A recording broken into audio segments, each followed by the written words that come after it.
Hey, Josh. Hey, what's going on, Johnny? Good, brother. How are you? Good. Hey guys, I'm Josh Norris with Abstract Digital. Today we're going to talk to you about a program that Johnny and I have been working on for really the last 4.5 years with different agents. And Johnny is big in the mortgage industry. We do digital marketing for all kinds of companies, but we're really focused on the real estate space. But we have found that there are certain things that most realtors that are doing lead gen hit the same hurdles, hit the same walls, and we have found ways to get over the hurdles and the walls and to really give the agent that is maybe small to medium the same type of lead generation program that the big teams have out there. So we're excited to talk to you about that today and really to dig into the nitty gritty. Yeah, and my name is Johnny Allo. I'm with Security National Mortgage. We are a national lender. I think we are in 42 different states, and we're able to offer all the loan programs out there, unique platforms like this that we've been working on, and a lot of other joint venture marketing things. So let's talk about what we've been doing. Yeah. So today's world, everyone talks about online leads, good, bad. Mm-hmm. How do they work? Is it worth the investments? Let's talk about leads in general. What leads are out there for agents to buy, and what is, like, based on all the agents that you work with, because you work with a lot of them. Yeah. What would you say, like, from the best leads to the worst leads? Kind of let's work in reverse and talk about those for a little bit. Perfect. Well, I would put them in two buckets, right? So you have interruption marketing and Facebook advertising, display advertising fall directly into that. Then you have intentional advertising, Google AdWords, Bing, your Zillow leads, Realtor would fall in there. People are taking intent and an intentional search is being done. Someone's clicking on a button intentionally saying, I want to talk to an agent. Whereas, Facebook display advertising, you might be retargeting, you might be, sending a message to an audience would be interested, but you're still interrupting their day. And at the end of the day, they're clicking on it because they're kind of interested, but they didn't take the intention of saying, I'm interested beforehand. So those are the two buckets. Now, if we were to rank them, we would say that people taking intent, going out and searching, are much higher. People going on Google, going on Bing, search for homes for sale in Ventura, California, or Chandler, Arizona, New York, doesn't matter. They're taking intent, so we know that they're in the mode. They're searching. We don't know if they're 18 months out, if they're 3 months out, but we know they're in the mode. But if we're showing that same person Facebook ad, and it would say, recent home drops in Ventura, California, and they click on it, they might just be shiny object syndrome. Let's they saw a picture of a great looking kitchen. Oh man, I want to see what that kitchen looks like. Right? Exactly.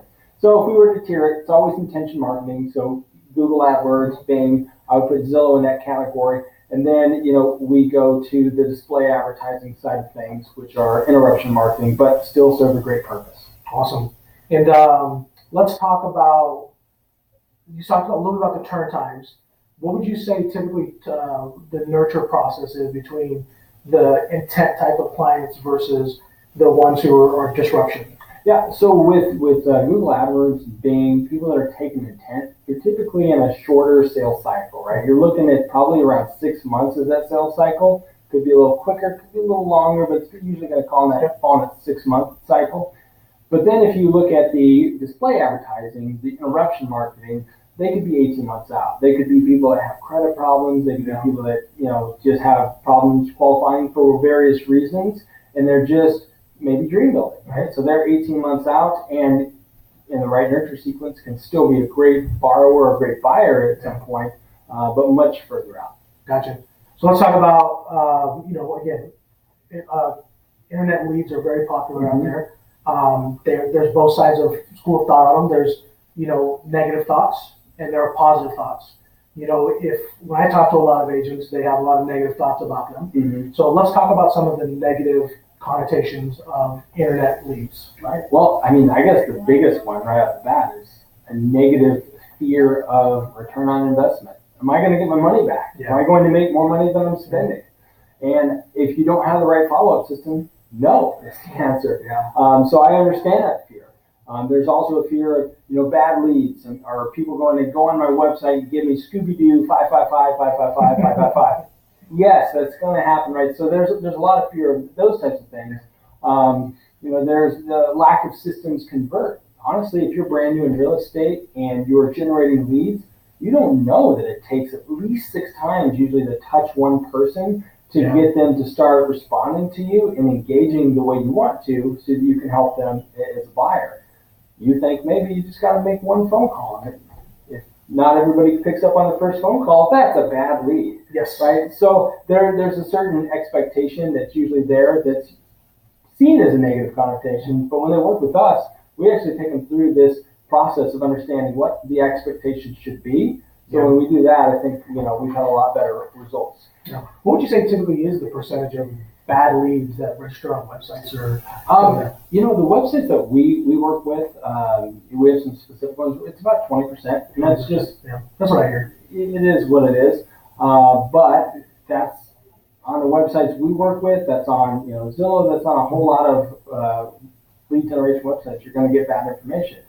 But keeping it 20% lower is the whole goal. Gotcha. So the positive side, obviously there are huge teams out there, some you work with. Right. Why is there such a big gap of the ones that are firm believers and the ones that aren't?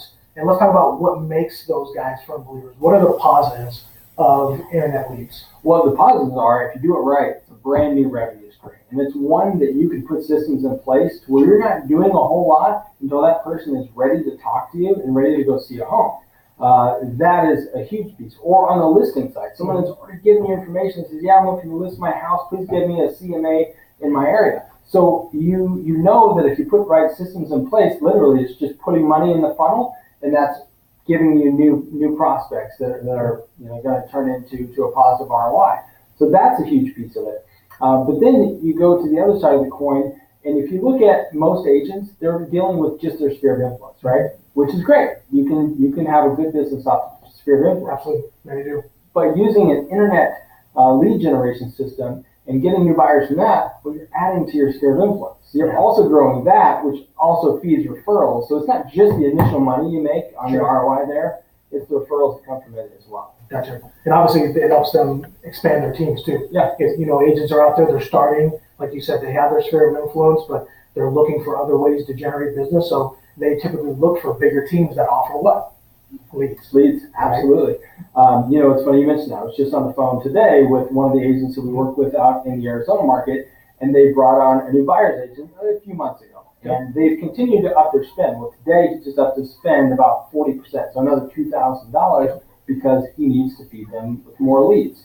And you know what? They came to his team because they know that he's got a system in place where all they have to do is make sure that once they're nurtured, they do their job as a realtor. That's awesome. And again, the math has to make sense, right? So, in these big teams, these guys who have systems in place that nurtures leads and make sure they put their agents in a position to win, they know that this works, so they're willing to invest in it. What's typically the percentage of leads that people get that they should be converting over a period of time? Yeah, so the minimum with the right follow-up system should be 3%. I mean, that's just where your baseline should be. We have some agents as high as 7%, but if you're not at 3%, we can really help because the systems we have in place, that's the minimum that we're seeing. As a matter of fact, we did some numbers. We actually have some math for you guys. So if you have a paper and pen, I encourage you to grab that at this time because we did a formula and we want to show it to you. And this will be different for every area. So again, the platform we're talking about in terms of a monthly investment, what are you saying that we should be at a monthly investment for lead gen with our system before we get into it? Because price is everything to everyone. How much does it cost? Tell me how much it costs. So $1,500 a month. Okay. Right, so $18,000 a year is what our program is that we're presenting today. So tell me why $1,500 is that magic number. It's a number that we could throw out, but why is it so important to be at least a certain amount? Right. Well, two main reasons. One, we want to make sure that we're working with agents to understand that you have to invest money to get a return. But the second reason is probably the most important is it's going to give us enough leads to put in the pipeline so that we can get that conversion for them quick enough before they, get exhausted and like, oh, I'm not getting a return. So with our system, $1,500 is going to generate about 50 to 60 leads on average a month. So within 2 months of a 3% return rate, by that third month, they usually have someone not only in their pipeline that is excited and ready, but they've almost usually close the deal by that 90-day mark, and then their pipeline's filled, and that deal and a half comes through based on that 3% conversion rate. For example, I mean, and we talked about this, you have an agent that started, I think, 45, 60 days ago.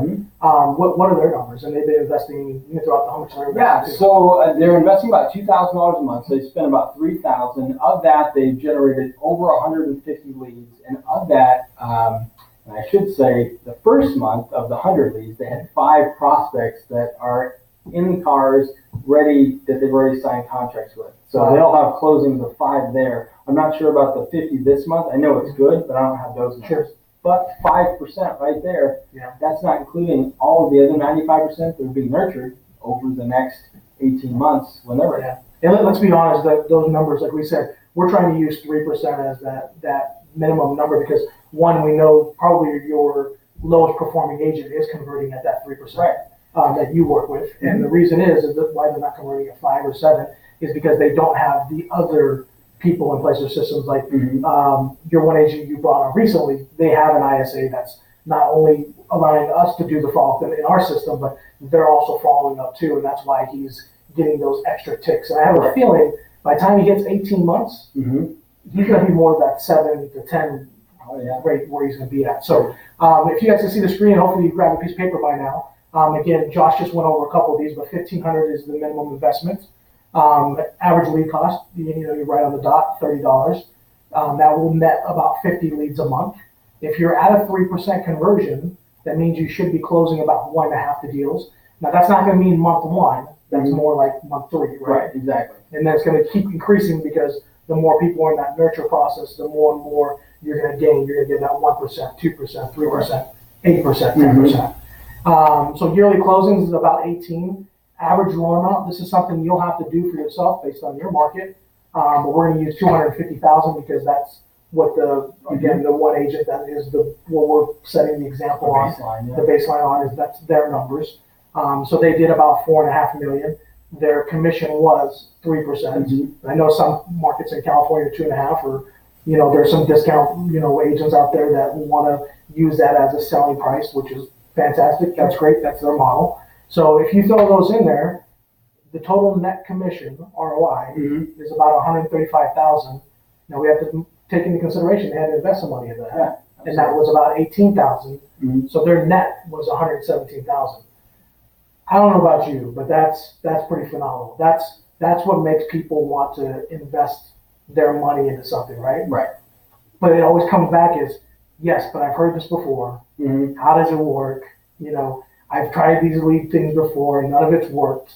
And I think you hit it on early. The one big difference that everyone makes is they don't have the conversion processes in place.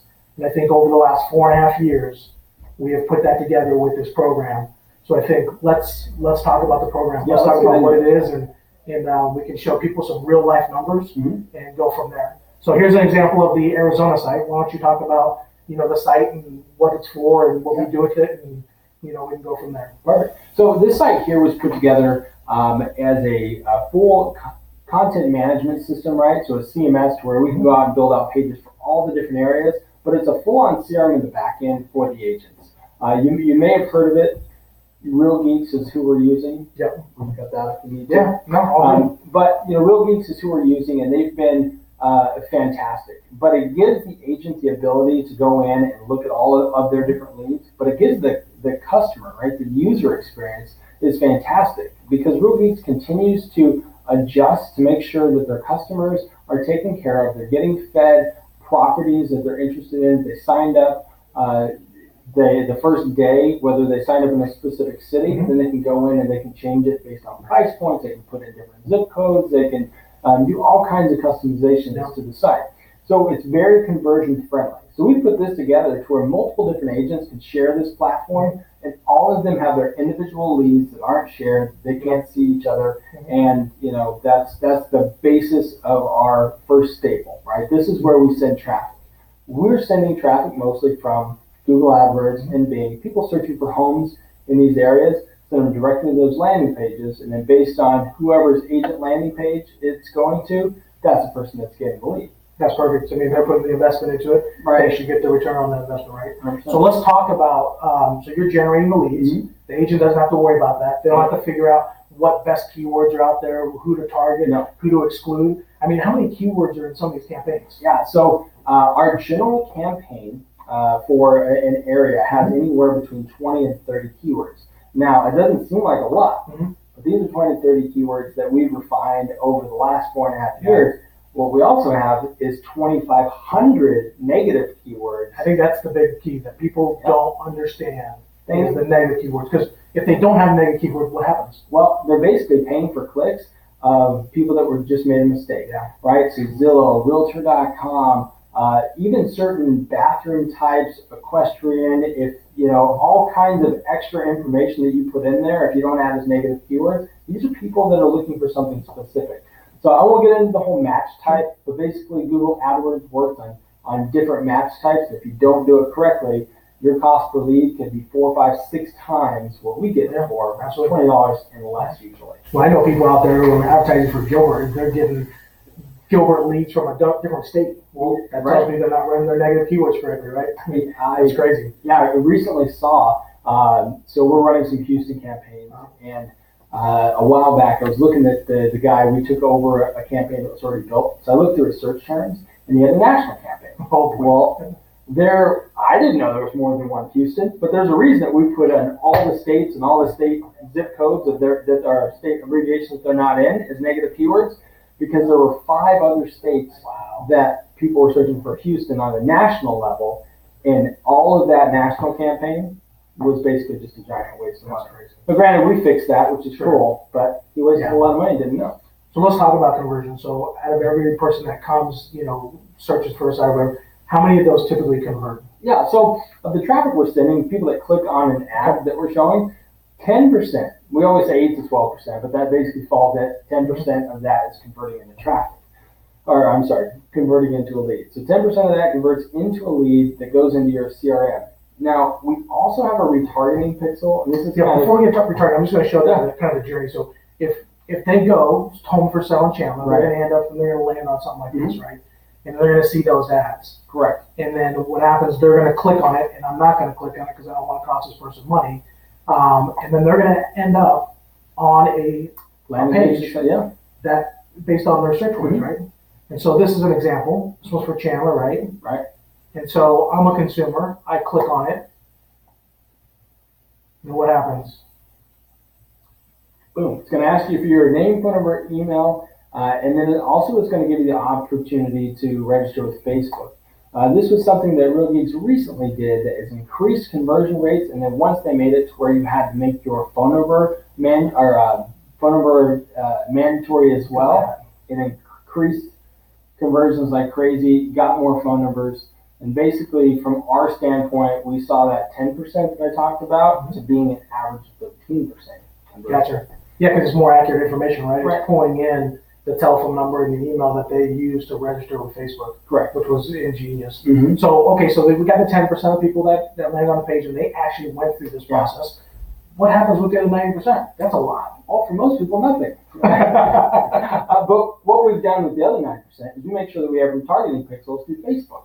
And then we're retargeting these people with another message of that area that they searched in. So let's say they did search for something in Ventura, California. They clicked on an ad like you just looked at. They go to the website, and then they're like, I don't want to give my information. Okay, well, we know that person's raised their hand at least enough to say, I'm interested in properties in Ventura, California. So we follow up with ads on Facebook, whether it's a price drop list for Ventura, California, or it's an open house list for Ventura, California. It's a variety of different things, and we do see a conversion rate pretty high coming from that, and the clicks are far less expensive because Facebook clicks are typically less expensive. So we're making sure that we're using that audience to our advantage. Should I get into lookalike audiences just real quick? No, I don't think we want to give all this. We'll get into that. But basically, we know, or you know, that, hey, this person was interested in what they searched for. Right. And because you know the science behind that, you can put out other targeted messages, whether it's through Facebook or display networks or anything else, to entice them again. Right. Right? We've all seen it. I mean, I go to Amazon, I look at a a watch or a Mickey Mouse, belt or whatever it is. And all of a sudden, what shows up in your news feeds everywhere? It's that item. It's the same thing, right? Yeah. So it's funny that everyone in real estate doesn't do it, but it is a science, and there's even more sciences behind it. But okay, so I'm a customer. I decide, hey, I'm going to register on here. I become a lead, right? Here's the back end of the lead dashboard. Let's talk about the dashboard real quick if you want to cover this and talk about what active dates, start dates, all this other stuff means. That'd be great.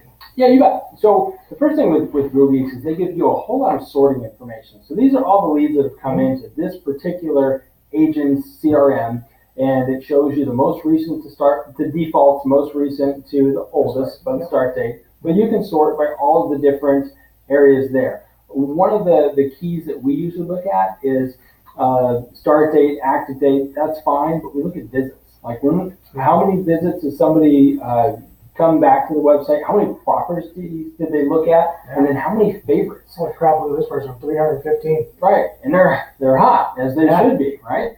Actually, you know what? This bar closed. Oh, they closed. I know that because I did their loan. Oh, perfect. So, but favorites are another thing because we know that they're starring that and they come back to the site. Typically, when you see somebody favorite, you're going to see them actually come back to the site multiple times. Gotcha. So this is data that you can look at if you have an ISA or you, really just you, the realtor, want to hop in here and be like, who's active on the site today? You click on active date and you can start calling people, hey, I saw you were on the site today. And you were looking at these properties. Is there anything that we can answer? Any questions that you might have? Because you've already established rapport because what we're going to get to in a minute. Yeah. So they're not just like, oh my gosh, who is calling me?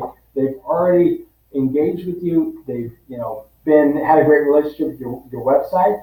So now you can talk to them and utilize that active date. That's awesome. Yep. And so they got the name, the email, the telephone number. Again, we already covered about 20 to 30% of the information is going to be bad.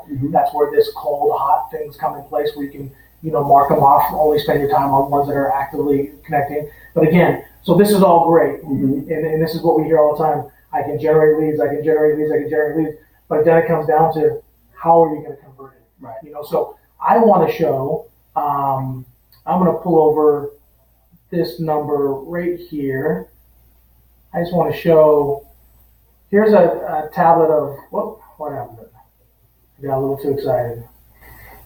Here we go. So here are a couple campaigns that you're running for various different companies or whatever. And so this top one is one campaign. I mean, look at that conversion rate. Yep, and that's 100% text sequence that we put together. On that top one. Yep, on the top one. And 54% response rate. And I'll tell you, it's crazy how some of these people, because we build out ours to about 90 days, and day 15, either people will be like, leave me alone, which honestly, we had one today that came in, I just happened to look at, and it was day 15. I'm like, wow, that's a really, I don't want to say aggressive message, but it was like, hey, basically just let me know if you want us to talk or not. We'd love to help you. And they were like, oh yeah, I'm so sorry I didn't get back to you. Yeah, they actually become apologetic. Right. And I'm like, wow, that's really cool. So we've got some really aggressive systems in there that help nurture these and really just get people to respond. The other one is our go-to with the program we're talking about today. And I think that's it's 100% human based. Yep. It's automated where it's stuff, but once they respond, it's human based. And the human, from my understanding, is not the agent. Not the agent. It's not the agent. Nope. Wow, that's awesome. Yeah. So let's talk about these numbers. Total leads in 178, 110 responded, 57 interested. So if you look at it, you've got a 62% response rate from the leads that are coming in, and then you've got a 32% interested rate. And interested, they basically qualified this person to where they said, hey, here's the type of home I'm looking for. Here's my time frame. I've talked to a borrower. I haven't talked to a borrower. They've given all this information by the time they've qualified them over to interested. That's crazy. I mean, so we're talking 62% all leads were contacted. And of those, all those leads, the 178, 32% basically were interested in talking with an agent. Yep, exactly. I mean, you want to talk about some uplift for an agent's business, that's pretty huge. Yep. So let's look at some of the communication. What does communication look like? Like, how aggressive are these text messages? So let's take a look. So here's one. We're going to go a little bit older one. But basically, hi Charlotte, this is Alex, from Jill All's team. So text one, they didn't respond. Another text, same day. So let's just count the text. One before the borrower responds. I think it's pretty cool. So we have 1, 2, 3, 4, 5, 6, 7, 8, 9, 10, 11. Oh, actually, right up there, lead response. I do apologize. Who are you again? So 9. So 9. Mm-hmm. So 9 text messages, and then the borrower responds. Yeah. And here's the funny thing is most agents are probably thinking, yeah, if a borrower's going to respond to the 9th text, they're going to tell you to go take a flying kite. Right. Right? Well, let's see what happens. So they base concierge says no problem. Lee says, okay, really sorry. They're apologizing. Right. Have a lot going on. No worries. And ask them what they're looking for. 3-bedroom, 2-bath. For my mother. No HOAs. Awesome. What areas? Look at this. How far they dig, and they don't just take any objection. When someone sends an objection, they get over it. They find a way to move on to it. Yeah, I've seen it before. They say, we're not looking right now. Okay, great. I totally understand. But when you are looking, what does a perfect house look like for you? Exactly. And they start getting those details. I've seen some of those actually turn into qualified borrowers. Home sales. That one I showed you, that one that I closed on the mortgage side, they were one like that, where they were like, we're moving from California, but we need to sell our home first. We'll get back to you later. Mm-hmm. And so most agents would probably say, okay, well, let me know when I can help you. Yeah. No, it's like, completely understand, get back to me when you can. By the way, what are 2 or 3 important things to you? And they just went on and got all their stuff set up, got their, account set up. They're starting to get their drips, everything else. That's how a system is supposed to work. Absolutely. And in any sales process, the more information you have, you can store away in your CRM, the better rapport you're creating with the customer. So absolutely done. So that's the text system. Let's see what else we got. I think that's really about it. It is the text. There are emails, there are calls. Right. So like our call sequence, I think we have 14 calls, in a 30-day time frame. Mm-hmm. And we help with the calls if they're working with us. Right. We have our own guys calling and trying to get in contact and qualify them. One thing we didn't talk about, I know we're talking about the leads that you can generate, pay-per-click and Facebook and so that, but like the agents who currently have their own book of business, they can actually upload that into here, and the process will help them nurture that too, right? Right. Absolutely. Yeah. I think that's huge. Yeah. So if you are working with some of these outside vendors that we don't generate leads for, you can funnel them in, and we can put together sequences just for them as well. Yeah. But in reality, they have to sign up for the program for us to do that, because we're not going to just do that for them. We're not a nonprofit. No.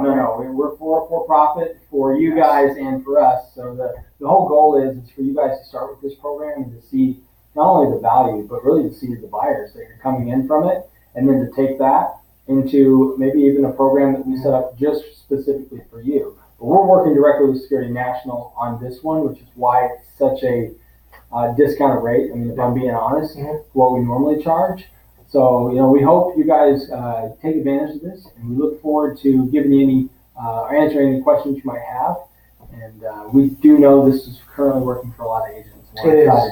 And the reason it's working is because we put the conversion pieces in place. We're not leaving it up to the agents to figure it out. There's been hundreds of thousands of dollars invested in this, and that's why it's working.